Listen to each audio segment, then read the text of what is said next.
With the primaries getting closer, Fox News decided to take off the gloves and go after Rand Paul. They're attacking him here for not supporting every war ever. So first, you're going to see a new ad against Rand Paul from some hawks, and then Jesse Waters responds on the show The Five. The Senate is considering tough new sanctions on Iran. President Obama says he'll veto them, and Rand Paul is standing with him.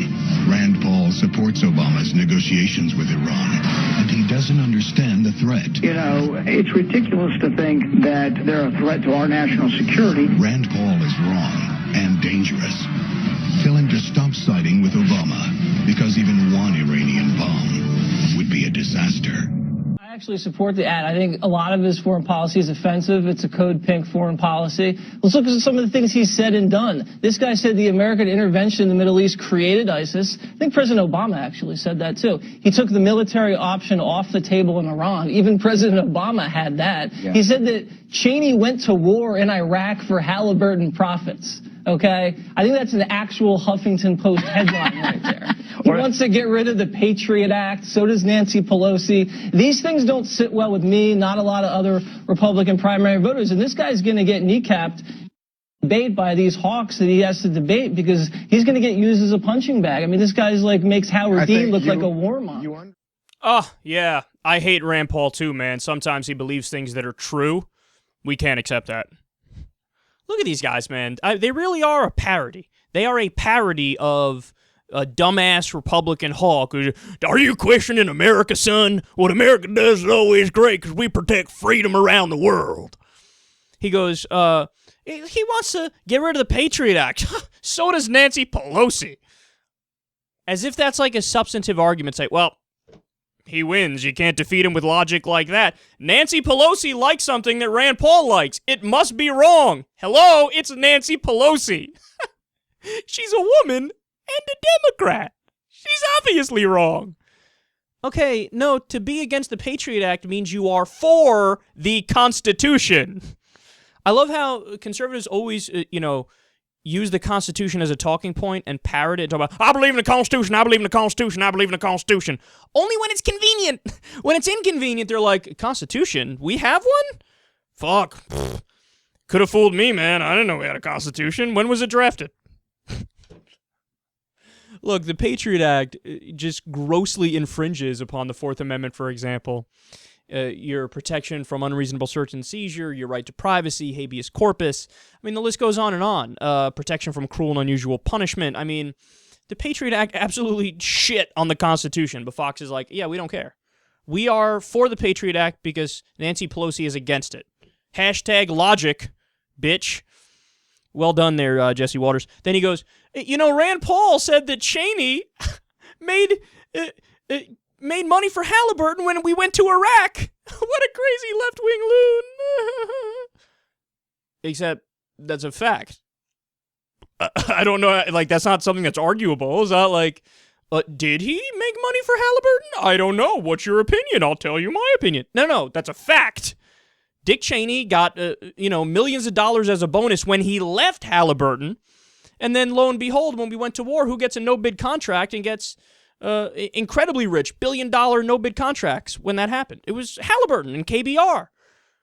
I mean, he says it like, like we can't fact-check it, like we can't go to Google and look these things up. Facts exist in the world, Jesse. You can't just override them with your condescending, smug tone. The thing about Jesse Waters that's hilarious is that, like, he's the perfect example of unearned arrogance. Like, everything about him is so smug and like, I know things, I'm Jesse Waters. But then he says something like, oh, you're the stupid person. Like the segment he does where he goes on the street for O'Reilly's show and he talks to people and then people end up being dumb. It's like, yeah, okay, yeah, you talk to people who are dumb and many times they are dumb. Okay, yeah, dumb people exist, we know that. But you're probably, in many ways, dumber in the political realm because your job is to know this shit and you don't. You know, bullshit cliches and platitudes and right-wing talking points that are vacuous and vapid and nowhere near true. So in many ways, you're more pathetic than they are. At least those people, they might not be into politics and you're asking a political question. They're like, I don't know who the vice president is. But you're supposed to know details like this, like Halliburton got a no-bid contract when we went to war and, Cheney was the one that helped facilitate that. But you don't know it. All right, then he goes, look at Rand Paul. He doesn't want war with Iran. He wants to do diplomacy. Obviously, we should just go in there and start killing people and do another war like Iraq, because the Iraq war worked out great. What? I mean, again, the conservatives have become a parody of themselves. Like, we went through the provisions of this deal with Iran. It's perfect. It's flawless. The deal is they get no nukes. They only have centrifuges for research and for nuclear power for their power grid. And the IAEA basically gets to live up their ass and check them all the time. And in return, all we have to do is loosen some sanctions. That's it. And these guys are like, no! I'd rather do a war to prevent them from getting nukes, even though you already prevented them from getting nukes. They just want war. It's that simple. And by the way, that commercial was ridiculous. The commercial was like, even one Iranian bomb would be a disaster. As if we listen to President Obama or Rand Paul and do diplomacy with Iran, guaranteed to be a bomb that goes off. No, if anything, it's the other way around. If you do a war, you make us a bigger target, right? Whereas if we do diplomacy, we're a lesser target. And by the way, what is their military budget to begin with? Fucking nothing compared to ours. What is it, 1% of our military budget, and you're scared by them? We're macho conservatives, and we're scared by this tiny little fucking country that spends 1% of what we do on the military. So you're the scared little punk bitches. You always say the Democrats are weak Democrats, weak Democrats. You're weak. Look at you. You're scared of a country that has a tiny military budget and isn't a threat to us. So that commercial was absurd. And then finally, I love when he said, Jesse Waters goes, I'm offended by Rand Paul's foreign policy. Oh, are you? You're offended? I'm sorry. Let's censor Rand Paul and not let him speak his mind because you're offended. Again, what happened to the tough guy image? You guys always attack liberals when they say they're offended over something. Ah, offended. Who cares if you're offended? Fuck that. We care about harsh truths. So Rand Paul says some harsh truths on foreign policy, and all of a sudden you're offended. It's a Code Pink foreign policy. Again, it must be incorrect. Code Pink believes it.